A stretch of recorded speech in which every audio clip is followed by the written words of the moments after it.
Le débat de tir croisé avec Jean-Luc Mélenchon, député européen, fondateur du parti de gauche, et avec François de Rugy, député de la Loire-Atlantique, président du nouveau parti écologiste. Bonsoir à tous les deux. Bonsoir. Vous avez accepté, souhaité ce débat sur iTélé que je vous ai proposé, car vous vous opposez sur l'écologie, les institutions, la stratégie politique pour l'élection présidentielle de 2017. Ce soir, Tir croisé vous ouvre son antenne pour confronter vos projets respectifs, articulés dans vos deux livres, Écologie ou gauchisme, il faut choisir, aux éditions de l'Archipel pour vous, François de Rugy, et L'ère du peuple pour vous, Jean-Luc Mélenchon, aux éditions Fayard. Le cadre de ce débat est très simple, 2 parties de 20 minutes pendant lesquelles je veillerai bien sûr à ce que le temps de parole soit équitable pour l'un et l'autre. Nous avons tiré au sort avant l'émission, c'est François de Rugy qui va commencer, c'est donc vous, Jean-Luc Mélenchon, qui conclurez ce débat. Parmi les thèmes que nous aborderons, qu'est-ce que l'écologie politique peut-elle exister comme une force politique autonome? Comment articuler la transition énergétique? Ou encore à quoi servirait une 6e République? Mais avant cela, il y a un sujet dans l'actualité sur lequel vous êtes en totale opposition. Je crois, c'est la situation à Air France. 5 salariés ont été déférés ce soir devant le parquet de Bobigny pour violence en réunion. Ils seront jugés le 2 décembre, après les violences qui ont été commises contre des cadres de l'entreprise. Est-ce que vous trouvez normal ou pas normal ces gardes à vue? Je vais commencer donc par vous, François de Rugy. On peut être d'accord sur le fait que quand il y a un conflit social dans une entreprise, il y a un combat syndical qui peut être dur. En revanche, moi je souhaite que nous sommes républicains et au-dessus de tout cela, il y a la loi. Et tout ça doit se faire dans le respect de la loi, parce que derrière le respect de la loi, il y a l'idée que c'est pas la loi du plus fort, c'est pas les heurts physiques, c'est pas les affrontements physiques qui vont décider de l'issue d'un conflit social, même dur. Et donc là, ce qui s'est passé, ou entre salariés d'ailleurs, parce que même si c'est un cadre dirigeant, ce sont des salariés entre eux qui en viennent à être molestés, à être humiliés, parce que se faire déchirer la chemise, c'est évidemment pas pour la valeur de la chemise, c'est pour le symbole de l'humiliation humaine qu'il y a derrière cela, que c'est inacceptable. Et donc la loi s'applique. Après la procédure judiciaire... Il doit y avoir sanction pénale.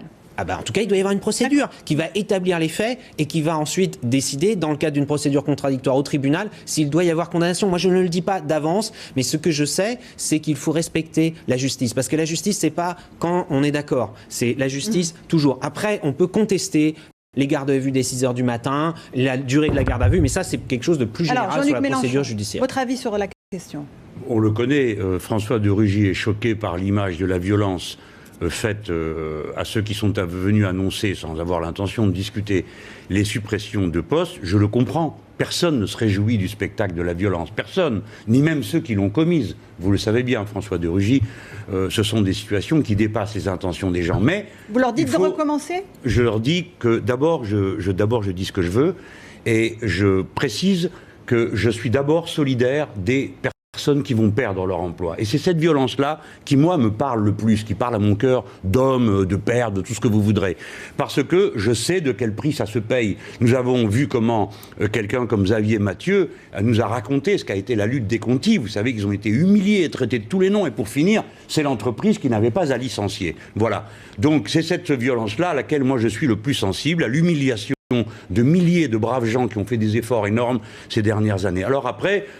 c'était normal que ma parole soit de ce côté-là. Et aujourd'hui, je trouve inadmissible qu'on ait arrêté des gens au saut du lit à 6 heures du matin, ce qu'on a fait à personne d'autre dans ce pays pour des vrais voyous.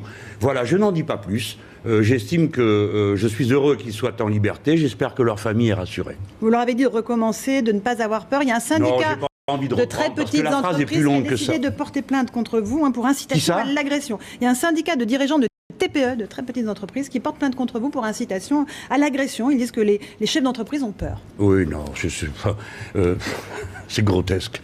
Non, tout ça n'est pas sérieux. Mettons-le de côté. La France vit un moment un peu délicat, mais je suis heureux de savoir que la question sociale revient sur le devant de la scène, au lieu de ces interminables conflits sur les islamistes, les terroristes, Madame Le Pen par-ci, Madame Le Pen par-là. Enfin, on parle des problèmes qui concernent les Français. De quoi demain va être fait? Vais-je garder mon emploi? Aurai-je ma paye? Et ça, je crois qu'on peut tous s'en réjouir, même si c'est passé par un moyen qu'aucun d'entre nous n'aurait souhaité.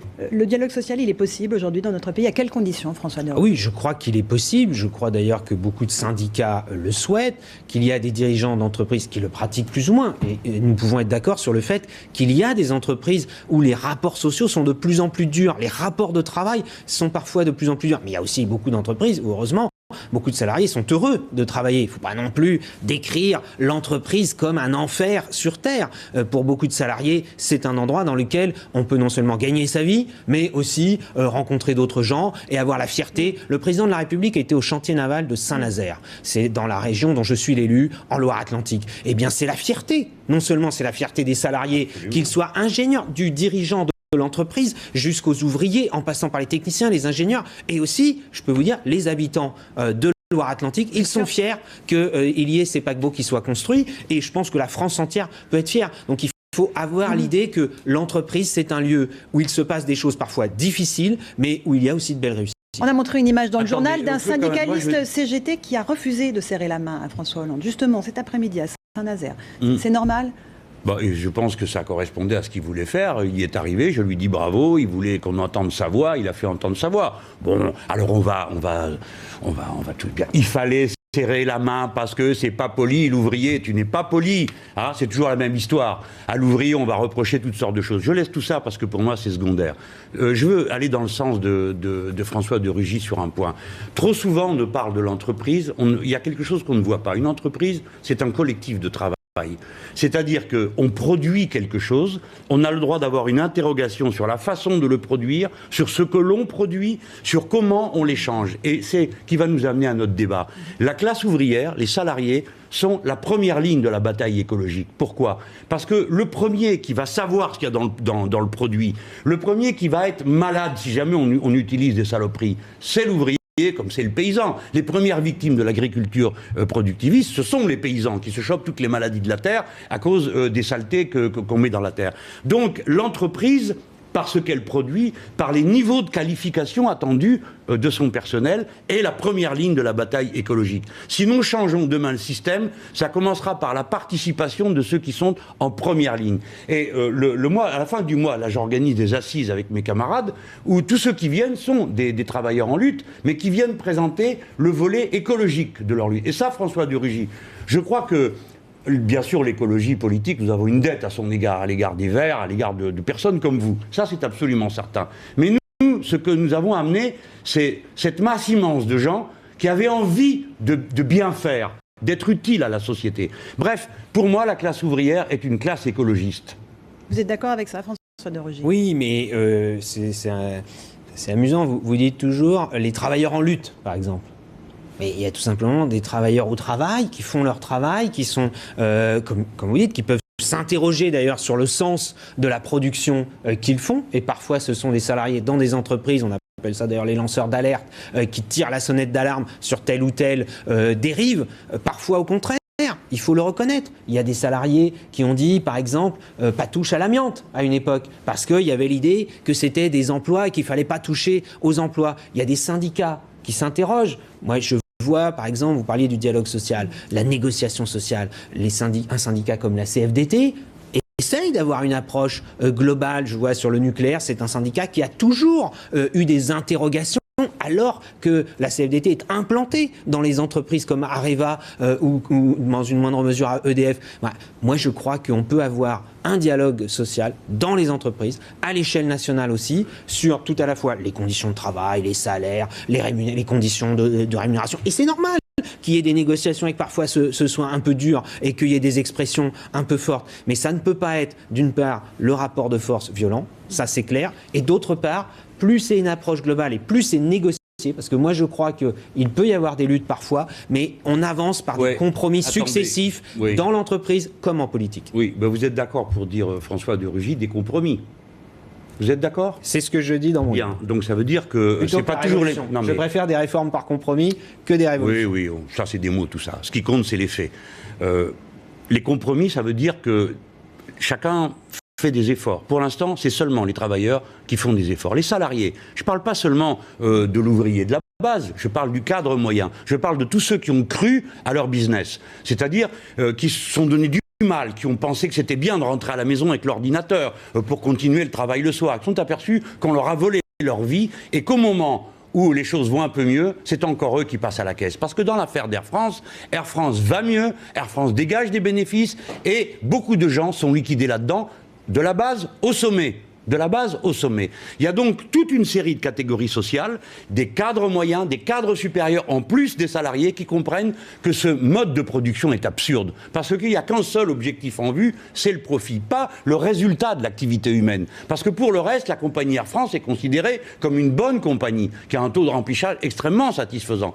Mais quand vous parlez du fonctionnement même de l'entreprise, eh bien, encore une fois, à condition qu'on puisse parler, que les comités d'hygiène et de sécurité soient respectés, que les travailleurs soient associés à la définition de la production. Quel problème ça poserait? Ça pose un problème, c'est qu'aujourd'hui, c'est la rentabilité d'abord. La valeur même d'usage d'un produit n'est pas discutée. Ça, nous sommes d'accord, vous et moi. Parce que si nous sommes écologistes, c'est bien parce que nous discutons la valeur d'usage d'un certain nombre de produits.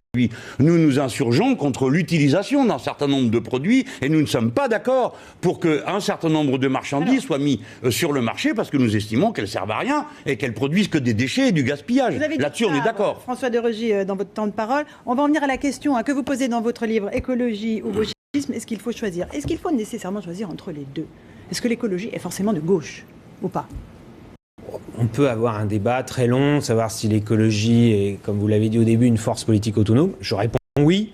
Est-ce que l'écologie est de gauche, de droite? Est-ce que il y a peut-être des gens qui vous diront qu'après tout, on peut faire une politique écologiste qui ne soit pas solidaire.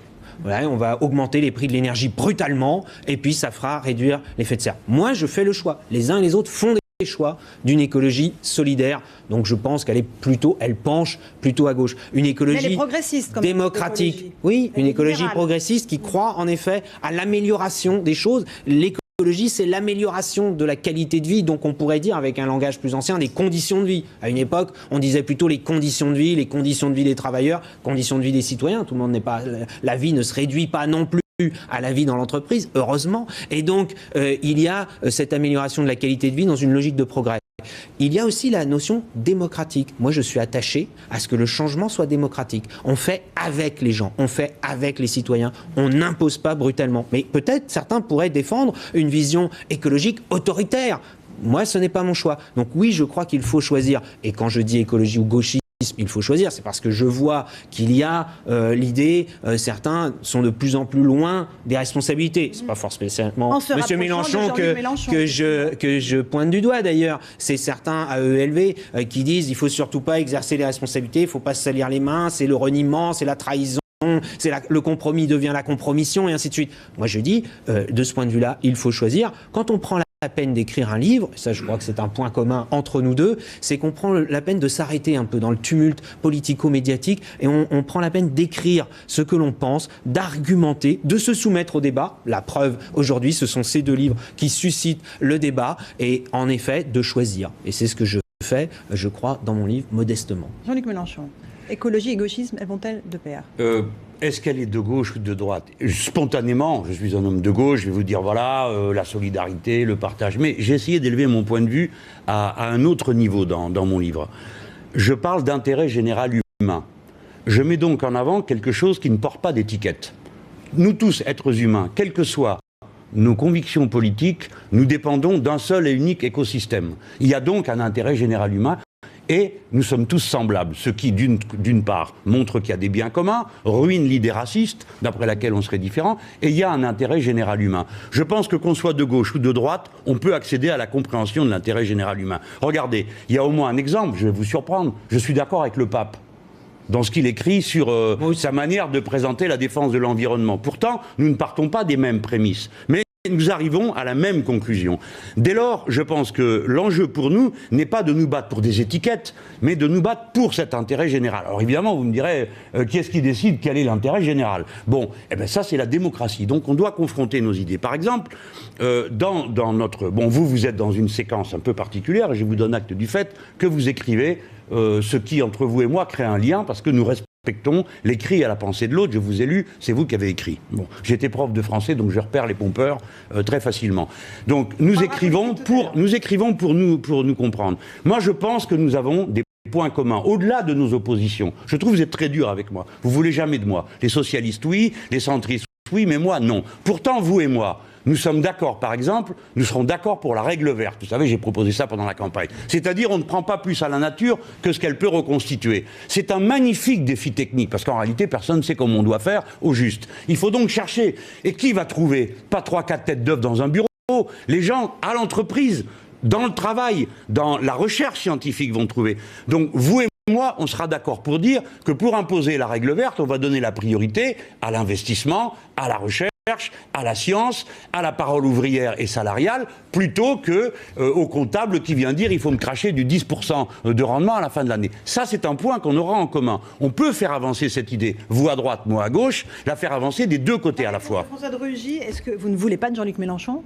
Alors, moi, j'ai déjà pris position là-dessus de façon claire, mais avant même les élections de 2012. Comme ça, c'était clair pour les électeurs. Oui. Moi, je souhaitais qu'il y ait une majorité large. Et je continue à souhaiter qu'il y ait dans notre pays des majorités de large coalition parlementaire, c'est-à-dire assises sur des groupes parlementaires avec toutes les sensibilités politiques. C'est pour ça, d'ailleurs, que je suis pour la proportionnelle au Parlement. Comme ça, toutes les sensibilités politiques seraient représentées. Mais il ne s'agit pas simplement d'être représenté. Il s'agit ensuite de savoir qui est prêt à travailler ensemble.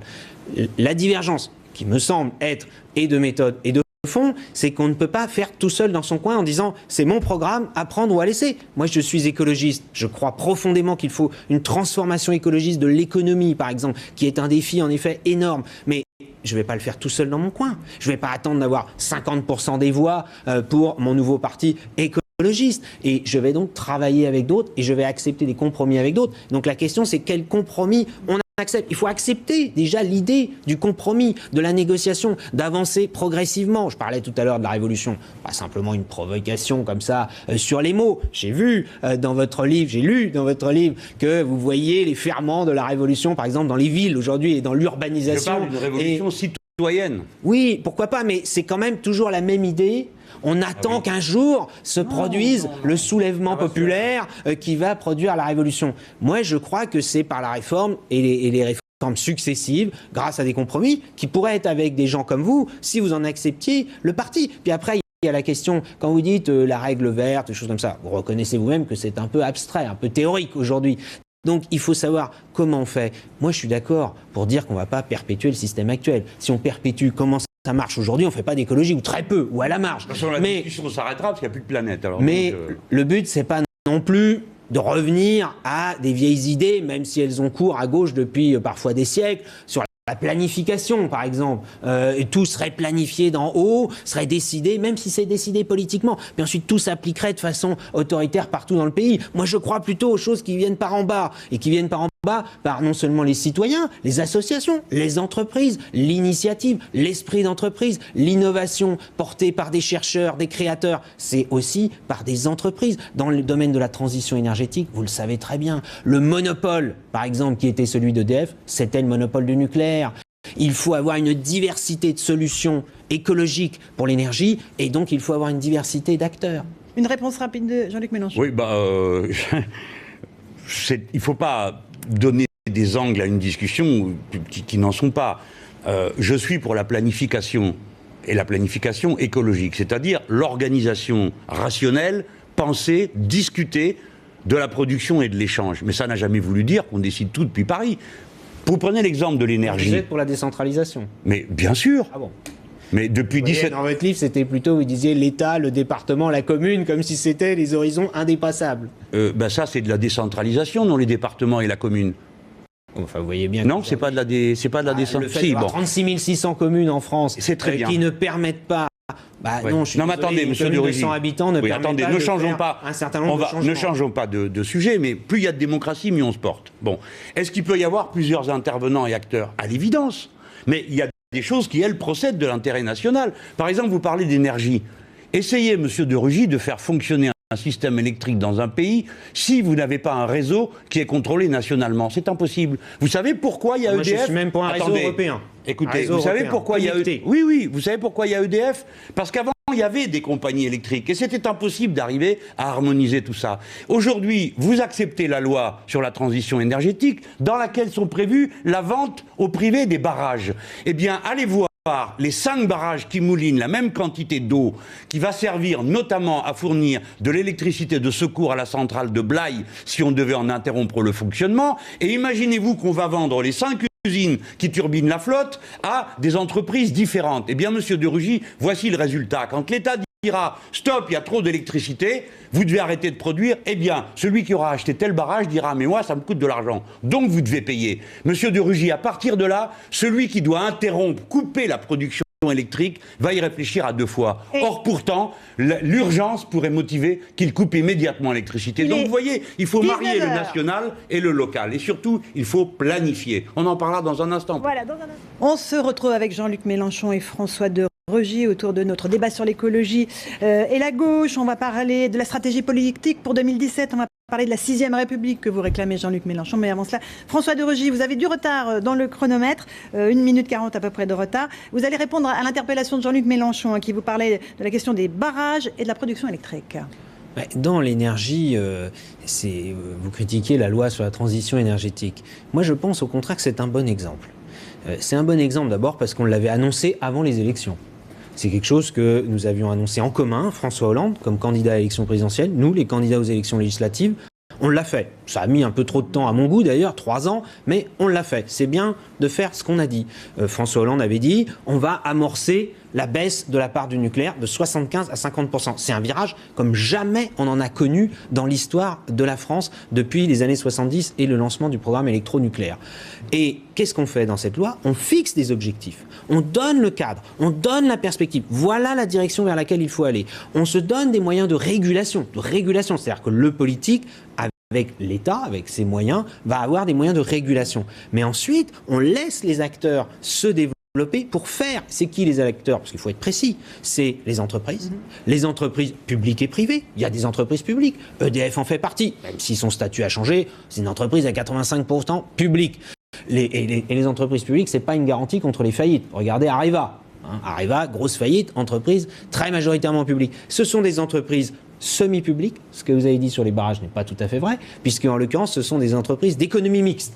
Public-privé, et où le public sera majoritaire. Et puis, il y a les acteurs citoyens, il y a les collectivités locales. Les acteurs citoyens, c'est quoi? En Allemagne, vous savez que 50%, je sais que vous n'aimez pas tellement l'Allemagne, mais sur l'énergie, je trouve personnellement qu'il y a beaucoup de choses. Non, mais je vous le dis franchement, parce que moi, je ne partage pas votre obsession anti-allemande. Sur l'Allemagne, j'ai 50% anti-allemande, alors François de Rugy. 50%. On se respecte, on ne va pas se caricaturer ce soir. Tant mieux. Mais moi, je revendique une germanophilie, si je puis dire. 50% en Allemagne de l'éolien. L'éolien, c'est pas de la petite énergie, c'est quand même des grosses machines, c'est de l'industrie, c'est des ouvriers d'ailleurs qui travaillent là-dessus. Mais 50% de l'énergie éolienne en Allemagne est détenue par des citoyens, c'est-à-dire des sociétés coopératives de citoyens qui ont été constitués localement. Moi, je trouve que voilà une voie dans laquelle on peut aller en France, qui crée des emplois, qui crée de l'activité, parce qu'on ne peut pas être que dans la défense des emplois existants. Tout à l'heure, vous parliez à propos d'Air France, etc. Il faut quand même aussi se projeter dans la création d'activités et d'emplois nouveaux, et ça, je crois que l'écologie, d'ailleurs, le permet. Mais bien sûr. Mais là, vous avez tout à fait raison. Je vais vous donner un exemple. Vous avez une entreprise qui s'appelle Nexis. Elle fabrique des panneaux de verre. Pas du panneau solaire, des panneaux de verre qui produisent de l'électricité. Chaque année, il se pose 1 million de mètres carrés de verre sur des façades de bâtiments. Eh bien, nous avons là l'occasion de produire de l'électricité. Qu'est-ce qu'on fait? C'est EDF qui ne veut pas mettre la main à la poche. Que fait la ministre de l'écologie? Rien, elle répond pas. Que fait le président de la République? Rien. Que fait le PDG d'EDF à qui j'écris? Il me dit, écoutez, le marché ne permet pas, compte tenu de la concurrence des Chinois, d'avoir une industrie française compétitive des panneaux photovoltaïques. Premièrement, c'est pas des panneaux photovoltaïques. Et deuxièmement, ça prouve... Des films. Non, mais c'est tout à fait différent. C'est des films qui chauffent. Si vous mettiez du verre sur la tour Montparnasse, elle serait autonome, ce verre-là, et tout le quartier aussi. C'est pour dire, l'écologie politique a quelque chose de très concret. Tout à l'heure, vous disiez, François de Rugy, la règle verte, c'est un peu abstrait. Mais je vais vous donner un point d'application.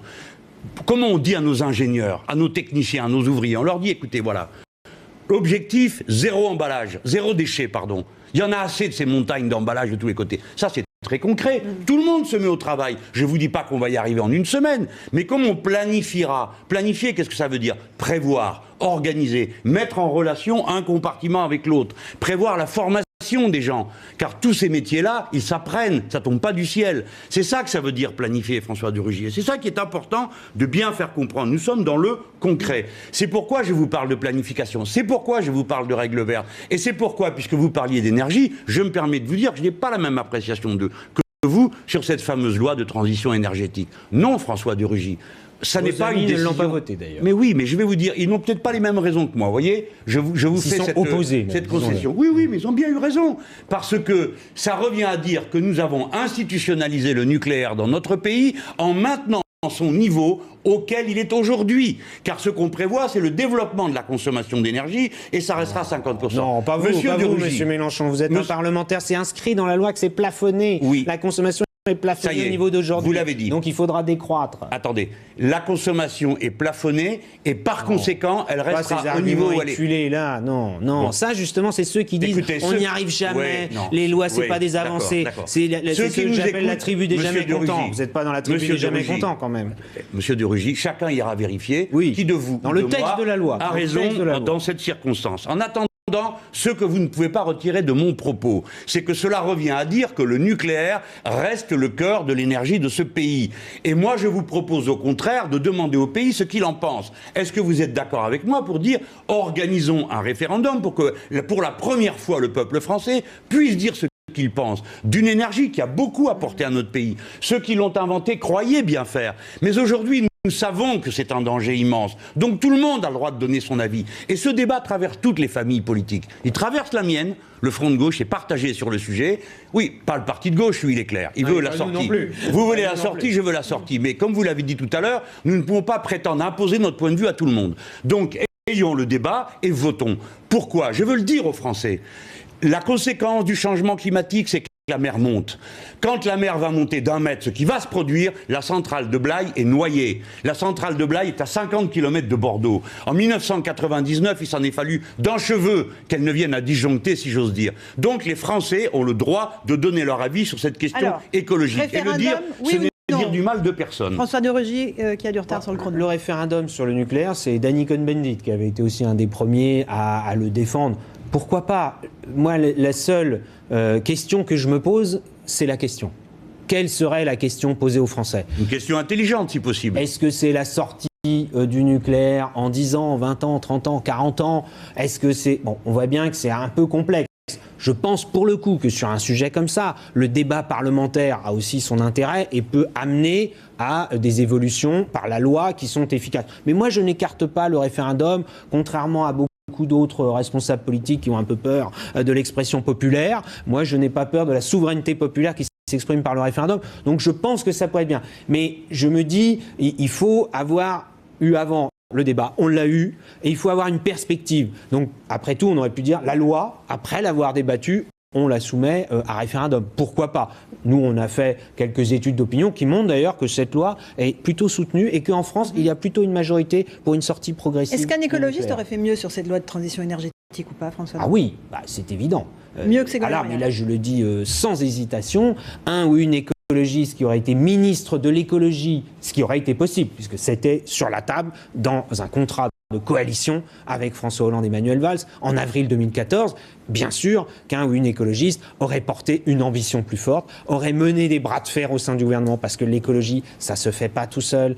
Très rapidement, ça devient la dernière des priorités. D'ailleurs, on pourrait en discuter dans la gauche traditionnelle, quels que soient ces courants, y compris la gauche contestataire, protestataire, que vous représentez aujourd'hui d'ailleurs, avec une certaine force et un certain succès électoral au moment de la présidentielle dernière. Eh bien, souvent, cette question-là, elle se retrouve en dessous de la pile au bout d'un certain temps. Et donc, les écologistes et leur utilité politique, démocratique, c'est de remettre tout le temps l'écologie au-dessus de la pile, où qu'il soit, parce que le changement écologique, c'est ici et maintenant, pour paraphraser François Mitterrand, que je crois vous aimez bien. Eh bien, l'écologie, c'est ici et maintenant, parce qu'on n'a plus le temps d'attendre. On ne peut pas se permettre de dire qu'on va attendre la révolution, qu'on va attendre le grand soir, qu'on va attendre que tout le monde soit d'accord. Donc c'est ça, votre stratégie politique. Vous allez être content de moi, parce que moi, je l'ai mis sur le dessus de la pile, le le livre L'air du peuple, repense et reformule la stratégie de la gauche à partir de la question de l'écologie politique. J'ajoute que c'est la seule manière que nous avons de sortir de la société du chômage de masse et de sortir par le haut, c'est-à-dire avec de la trouvaille et de l'intelligence. Il y a un instant, nous parlions du référendum sur le nucléaire. Vous disiez, la question a de l'importance. Vous avez raison. On ne peut pas résumer ça à un truc binaire, stupide. Mais en même temps, ayons de l'humilité. Monsieur de Rugy, vous savez comme moi qu'on ne sait pas démonter les centrales nucléaires. Donc c'est les ingénieurs et les techniciens qui nous diront combien de temps il faut. Et il faut que nous, on organise le fait qu'à mesure qu'on démonte, la production d'énergie puisse être maintenue. Donc inventer et mettre en place les autres outils. On est déjà en situation de surproduction. Bon, oui, avec... c'est possible. Peut-être bien. Donc si nous mettons en place l'économie de la mer, c'est-à-dire tout ce qui peut toucher aux hydroliennes, tout ce qui peut toucher aussi aux géothermiques. Il faudra calculer, organiser les choses. C'est ça la planification. C'est reconquérir le droit au temps long. Le temps écologique, c'est le temps du temps long. Le temps court, c'est le temps de l'argent. C'est le temps de la transaction immédiate. Nous avons besoin de reconquérir le temps long comme une propriété publique. Vous et moi, nous pourrions dire, nous mettons un référendum, mais nous dirions aux gens, nous avons l'honnêteté de vous dire que ce sont les ingénieurs qui vont nous dire combien de temps ça prend. Et si moi je présidais le pays, je dirais en plus, écoutez, il me faut le temps de vous dire combien de temps il nous faut pour arriver à mettre en place le nombre de machines dont nous avons besoin. Donc, on doit mélanger la technique et la démocratie. Il n'y a pas de démocratie dans le temps court, c'est l'instantané, c'est la pulsion. L'écologie et la démocratie, c'est le temps long. Voilà, Monsieur de Rugy, ce qui est notre vrai enjeu à tous les deux, face à tous les autres. Justement, tous les deux, comment est-ce que vous allez vous entendre politiquement ?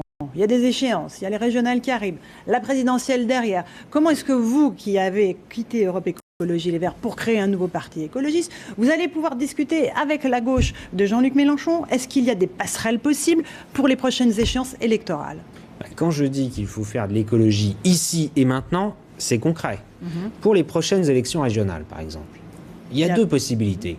Soit on dit la politique nationale ne va pas. Déjà, on s'éloigne, vous voyez, des enjeux régionaux. La politique nationale ne va pas. Il faut la sanctionner à l'occasion de ces élections. Il est hors de question de travailler avec ceux qui, de près ou de loin, représentent localement cette politique nationale. Déjà, moi, je ne partage pas, je le dis clairement, je ne partage pas cette appréciation apocalyptique sur la politique nationale. Je trouve que dans votre livre, d'ailleurs, il y a un peu une obsession anti-Hollande. Je me permets de vous le dire. Vous êtes tellement dans l'obsession anti-Hollande que, par exemple, j'ai vu, je crois que c'est à la page 50, vous dites que Hollande n'a jamais parlé, le président de la République n'a jamais parlé du dérèglement climatique et de ses conséquences. Et alors, quand même, il a décidé, c'est lui qui a demandé que la conférence mondiale sur le changement climatique ait lieu à Paris et qui mobilise aujourd'hui. Moi, je trouve qu'aujourd'hui, les discours sont positifs, mais je sais d'expérience que les discours ne suffisent pas. Il faut passer à l'acte. Mais au moins, je pense qu'on ne peut pas dire qu'il n'en a jamais parlé. Sur les élections régionales, soit on se rassemble pour essayer de trouver des solutions communes. On a un bilan commun. C'est pas votre cas parce que vous et vos amis, vous n'étiez pas dans les majorités régionales. Mais les écologistes étaient aux responsabilités dans toutes les régions, à part l'Alsace et la Bretagne et la Corse. Et puis, par ailleurs, il y a cette question du Front National. On ne peut pas faire comme si de rien n'était. La France autour de nous, elle change. C'est pas la même qu'il y a 5 ans. Certains disent « Ah, mais il y a 5 ans, chacun avait présenté ses listes, etc. » Oui, mais il y a 5 ans, Front National faisait 3 fois moins de voix qu'aujourd'hui. En 2012, quand vous vous êtes présenté à l'élection présidentielle, vous aviez d'ailleurs, je crois, vous étiez donné un peu comme défi de ramener Marine Le Pen derrière vous. 18% des voix, elle a fait. 18% des voix. Et vous voyez bien, vous êtes ensuite présenté aux législatives. Moi, je salue d'ailleurs le côté défi. Mais vous êtes arrivé loin derrière elle et il s'en est fallu de peu qu'elle soit élue face à un socialiste. Et c'est le rassemblement de tout le monde qui a empêché son élection. Moi, je dis, parce qu'il n'y aura pas d'écologie. On ne parlera plus d'écologie si l'affrontement en Nord-Pas-de-Calais-Picardie, il est entre M. Bertrand et Mme Le Pen. M. Bertrand, on est prévenu, il veut confier la présidence de la commission environnement dans le futur conseil régional, s'il est élu, à un chasseur. Vous voyez le symbole, il le fait exprès d'ailleurs, il ne s'en cache pas. Mme Le Pen ne parle jamais d'écologie. Marion Maréchal Le Pen et Christian Estrosi en Provence-Alpes-Côte d'Azur, non plus. Donc moi je dis que là, il faut se rassembler. On a des différences. Ça ne se fait pas, Cécile Duflot et Europe Écologie Les Verts. Voilà, et on voit les différences. Est-ce qu'elles sont insurmontables? On en discute. On est des démocrates, donc on regarde les compromis qui peuvent être passés, on regarde le bilan dans nos régions, l'action qui a été menée par ces majorités de gauche et écologistes dans nos régions, elle est positive pour les habitants de nos régions sur les TER, transports express régionaux, sur les lycées par exemple. Voilà ce sur quoi on peut s'appuyer pour avoir des projets pour les 5 années qui viennent. Un mot de Jean-Luc Mélenchon là-dessus, et après on garde un peu de temps pour la 6e République qui vous est chère. Je prends d'abord... donne un peu de hauteur par rapport à la tambouille électorale. Je pense que nous pouvons faire une œuvre utile. Nous sommes dans un moment où nous devons être des conscientiseurs. Voilà, vous le faites plutôt sur le côté droit, moi je le fais plutôt sur le côté gauche. Il faut que tout le monde comprenne que l'écologie politique, c'est pas une question dans le programme, c'est le point de départ. Sinon, il n'y aura plus de débat parce qu'il n'y a pas d'écosystème compatible avec ce mode de production. Vous comprenez, les gens? C'est fini, c'est terminé, on ne peut plus continuer comme ça, il faut inventer un autre monde. Maintenant, deuxième chose, Monsieur Durugy, moi je veux bien entendre tout ce qu'on peut entendre, mais enfin, qui est-ce qui soutient ici une liste avec une tête de liste écologiste? C'est quand même bien moi. Alors je ne comprends pas quel reproche vous me faites. En Midi-Pyrénées, Languedoc-Roussillon, la tête de liste vient d'Europe Écologie Les Verts, en alliance avec nous. Et nous sommes en train, dans les sondages, nous sommes en train de nous battre et peut-être que nous allons être en tête de la gauche. C'est quand même bien d'aller devant les électeurs, leur demander ce qu'ils en pensent. Dans le Nord-Pas-de-Calais, mes amis soutiennent la liste avec une écologie. Pourquoi vouloir absolument diviser en deux blocs antagoniques alors que nous sommes avec une droite et une extrême droite qui font la course en tête? Laissez-moi vous répondre. Je suis d'accord avec vous. Prenons l'exemple du Nord-Pas-de-Calais. Tout le monde sait que les socialistes ont perdu, ils le savent eux-mêmes. C'est à peine s'ils se battent. Pourquoi n'ont-ils pas proposé qu'une liste se fasse, peut-être avec quelqu'un d'autre, qu'un membre ostensible du parti du gouvernement? Ça aurait pu être votre propre camarade, que les miens soutiennent Sandrine Rousseau dans cette région. On aurait pu dire, eh bien voilà, on confie à cette femme le soin d'emmener une liste dans laquelle tout le monde se retrouvait. Non, les socialistes ont dit, venez derrière nous, et surtout, silence dans les rangs sur notre bilan. Je pourrais continuer. Je n'ai jamais voulu vous mettre autour de la table, et c'est comme pour le gouvernement, autour de la table pour travailler ensemble. Ne changez pas de sujet. Vous me parlez des élections régionales. Vous me dites il y a un danger. Je vous réponds que face au danger, ce qui nous est proposé, c'est de nous aligner derrière les socialistes qui sont la cause du danger. Parce que c'est leur manière de faire qui a donné ce levain terrible qui a permis à Madame Le Pen d'occuper ce terrain. Comprenez-le, il n'y a rien de plus normal. Il y a un premier tour et un deuxième tour. Il n'y a rien de plus normal que d'aller demander aux électeurs ce qu'ils préfèrent. Vous et nous pouvons être la nouvelle gauche, la gauche de la suite. Peut-être vous davantage que moi, compte tenu de votre âge.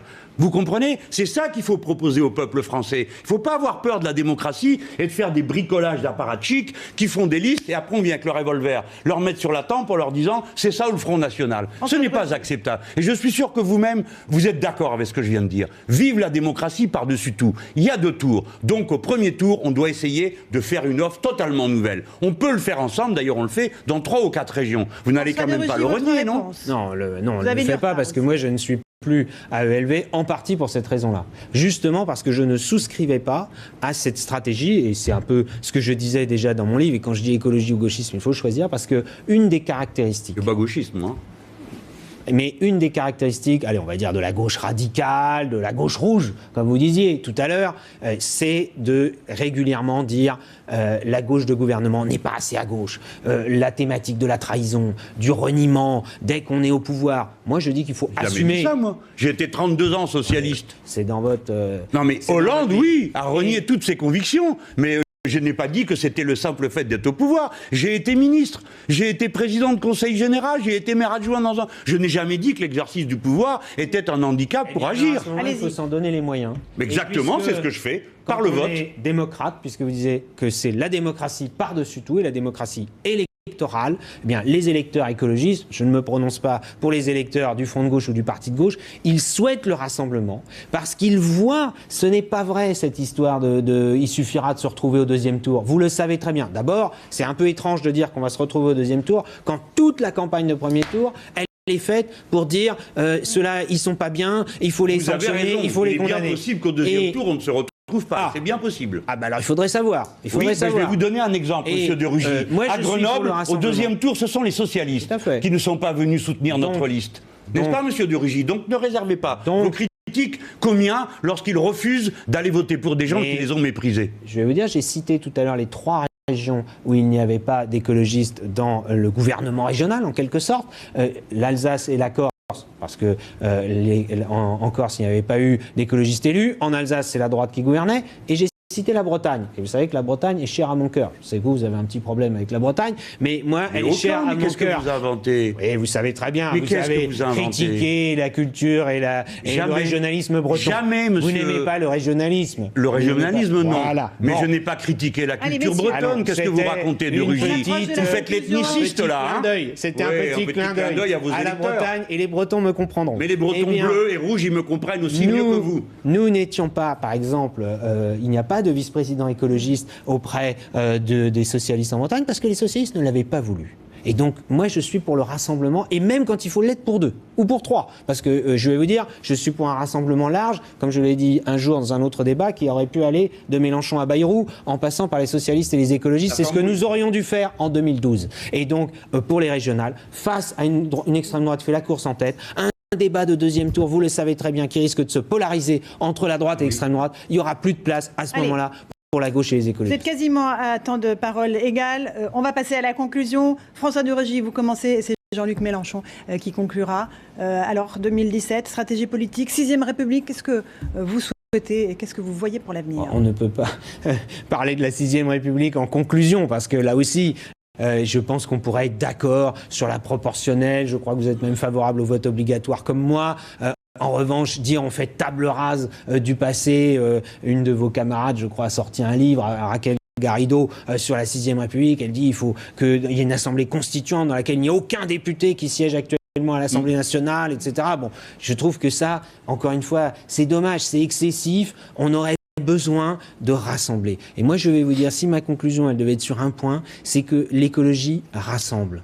Parce qu'on a besoin de tout le monde pour d'abord faire avancer l'écologie, puis parce que les dégâts du dérèglement climatique, de la montée des eaux, ne choisiront pas leurs victimes. Là, ce ne sera pas une question de classe, de lutte des classes ou de différence de classe. Bien sûr, ceux qui sont un peu plus riches pourront se protéger plus facilement. Mais regardez, quand il y a eu ce drame sur la Côte d'Azur, dans les Alpes-Maritimes, il y a quelques semaines seulement, eh bien, ça a touché invariablement, de façon aveugle. Les victimes, elles n'ont pas eu le moment de réfléchir et de se protéger. Et donc, moi je dis, faisons une écologie qui rassemble les forces politiques. Chaque fois que les gens pourront aller de l'avant, faisons-le, ici et maintenant, sans attendre que toutes les conditions parfaites, idéales soient réunies, qui rassemblent les entreprises, les associations, les collectivités locales. Voilà la conception de l'écologie que je défends, qui, je le crois, correspond à ce que aspirent les électeurs écologistes. Jean-Luc Mélenchon. Bon, je suis content de vous avoir entendu conclure sur l'intérêt général humain. Et si vous creusez, vous vous apercevrez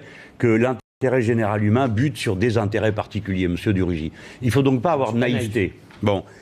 Dans l'attribution et l'allocation du capital, soit c'est pour les profits, soit c'est pour l'investissement et les salaires. On ne peut pas faire les deux choses en même temps. On ne peut pas faire cracher du 12% à un investissement, comme on le demande aujourd'hui, et en même temps faire de l'investissement dans des nouvelles machines et des nouvelles formations. C'est pour vous dire que l'écologie est fondamentalement, à mes yeux, anticapitaliste. Mais sur le fond de l'affaire, la 6e République, c'est pas pour mettre un numéro.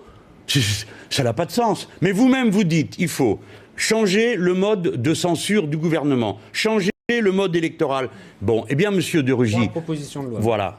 Mais on sera peut-être d'accord dessus. 22 changements de la Constitution sans demander son avis au peuple français. On a tort de vouloir une assemblée constituante. Une assemblée constituante, à quoi ça sert? Ça sert à ce que tous les Français, de toutes les origines, se réapproprient leur patrie en définissant quelles sont les règles communes, les droits qu'on se reconnaît, qui deviennent ensuite des devoirs. Car les droits que je vous reconnais sont les devoirs que je m'impose. N'est-ce pas? C'est ça la 6e République.